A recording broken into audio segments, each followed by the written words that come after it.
Si vous n'avez jamais entendu parler de la fiction juridique ou de l'homme de paille, alors ce que vous allez apprendre est quelque chose qui semble si étonnant qu'il est impossible que ce soit vrai.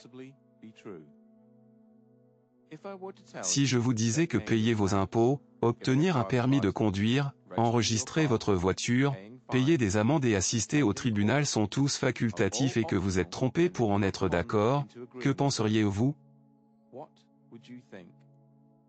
Il a été dit que vous devez savoir que vous êtes dans une cage avant de pouvoir vous échapper de cette cage. Voyons comment vous êtes trompé et comment votre pouvoir vous est caché. Le gouvernement vous aime et veut vous garder en sécurité et en bonne santé, il veut même vous faciliter le paiement des impôts, des amendes et des frais judiciaires. Tu dois rencontrer ton homme de paille. Homme de paille. Votre homme de paille est une entité juridique fictive créée à votre naissance, grâce à votre certificat de naissance et à l'enregistrement de cette naissance.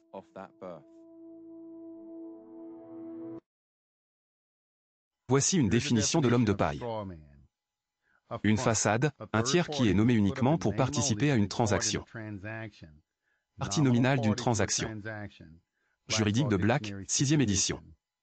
Le terme est également utilisé dans les contextes commerciaux et de propriété lorsqu'un transfert est effectué à une partie. De la paille. L'homme de paille, simplement dans le but de le renvoyer à celui qui le transfère afin d'accomplir un but qui n'est pas autorisé autrement. Baron S, 3e édition. L'homme de paille est une personne artificielle.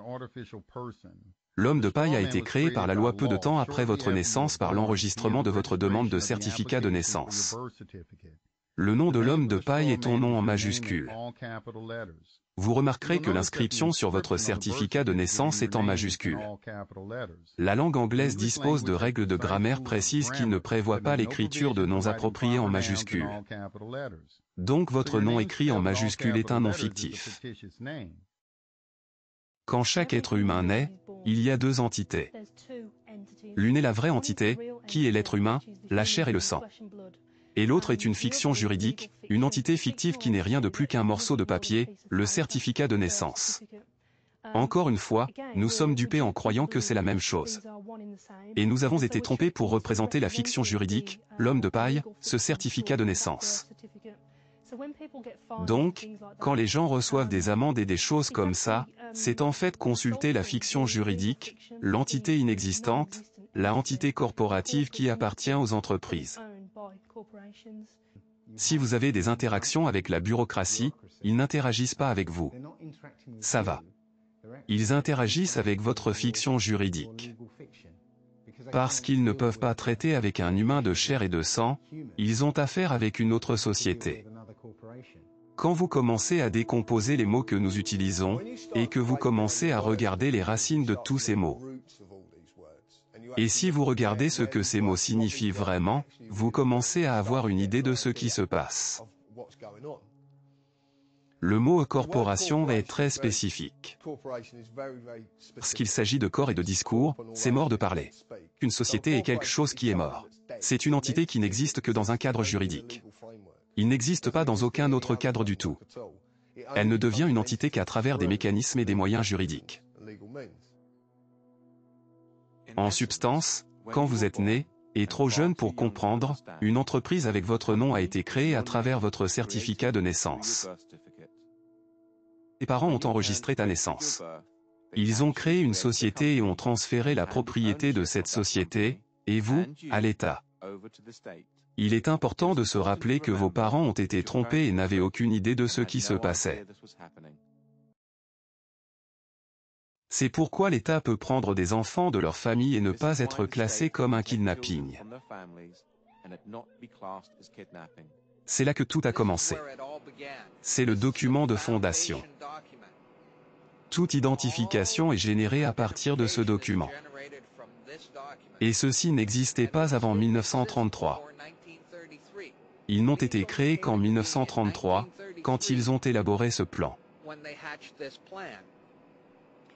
Ils ont créé une fiction d'entreprise avec un nom comme le vôtre.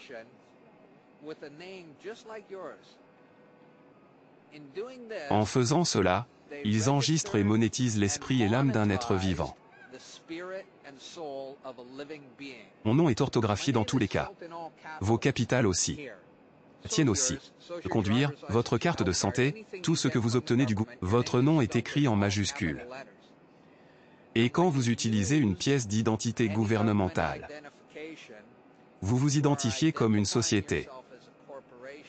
Et vous êtes dans la juridiction du droit des sociétés. Et juste parce que vous ne saviez pas ce que vous faites, ce n'est pas une excuse. Ça ne vous exonère pas de responsabilité. Il y a eu une faillite en 1933. Et les banquiers centraux sont venus et ont dit: nous avons un mécanisme par lequel vous pouvez continuer à faire du commerce.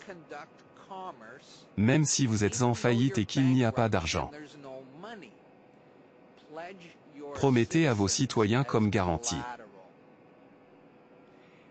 C'était en 1933, la faillite. Et ce n'est pas par hasard la raison pour laquelle ils ont commencé à être publiés en 1933. Vous vous promenez peut-être en pensant que vous êtes libre et que vous avez des droits. Mais le résultat est que vous êtes propriétaire. Vous êtes un chattel, vous êtes un esclave. Et ces gens vous possèdent. Et c'est pourquoi ils peuvent te faire des choses contre ta volonté. Parce que vous obéissez. J'aimerais juste lire une citation d'Edward Mandela House. Et ce qu'il avait à dire lors d'une réunion privée avec Woodrow Wilson, président entre 1913 et 1921. Dans les journaux privés de Woodrow Wilson. Citation. Bientôt, tous les Américains devront s'inscrire leur propriété biologique dans un système national, conçu pour suivre les gens, et qui fonctionnera sous l'ancien système de promesses. Par cette méthodologie, nous pouvons forcer les gens à se soumettre à notre agenda, ce qui affectera notre sécurité, comme remboursement pour notre monnaie papier fiduciaire. Tous les Américains seront obligés de s'inscrire ou souffrir de ne pas pouvoir travailler et gagner sa vie. Ils seront notre château. Et nous garderons l'intérêt de la sécurité sur eux pour toujours. Par l'exploitation d'un marchand légal. Dans le cadre du régime d'opérations couvertes par garantie. Les Américains, sans le savoir ou par inadvertance, nous a livré les factures de chargement. Sera rendu en faillite et insolvable. Pour toujours rester esclaves économiques. Par l'imposition garantie par leurs engagements. Ils seront privés de leurs droits. Et une valeur commerciale donnée. Désignée pour nous garder un profit. Ce n'est pas le plus sage. Pour aucun homme sur 1 million. Pourrait jamais comprendre nos plans. Et si par hasard 1 ou 2 d'entre eux le découvrent. Nous avons dans notre arsenal une négation plausible. Après tout, c'est la seule façon logique de financer le gouvernement. Par des cautionnaires flottants et des dettes envers les inscrits. Sous forme de prestations et d'engagements. Cela nous apportera inévitablement des énormes bénéfices. Au-delà de nos attentes les plus folles. Et laisser chaque Américain un contributeur à cette fraude. Que nous appellerons l'assurance sociale. Sans se rendre compte, chaque Américain nous assurera pour toute perte que nous subissons. Et de cette façon, chaque Américain sera sans le savoir notre serviteur. Cependant, contre cœur, les gens seront impuissants, sans aucun espoir de rédemption. Et nous emploierons le haut bureau du président, comme notre société fantoche, pour fomenter ce complot contre l'Amérique.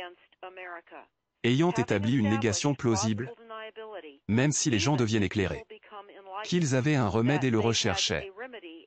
Les avocats, les juges et les législateurs pouvaient prétendre qu'ils ne comprenaient pas les revendications du peuple, en particulier si les exigences techniques pour y parvenir n'ont pas été suivies, conformément aux exigences légales, exigeant les écoles publiques Enseigner des cours de civilisation, de gouvernement et d'histoire.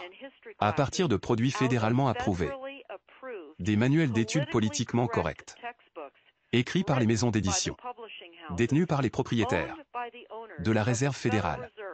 Il s'agirait d'assurer que le peuple ne découvrirait pas le remède pendant longtemps, si jamais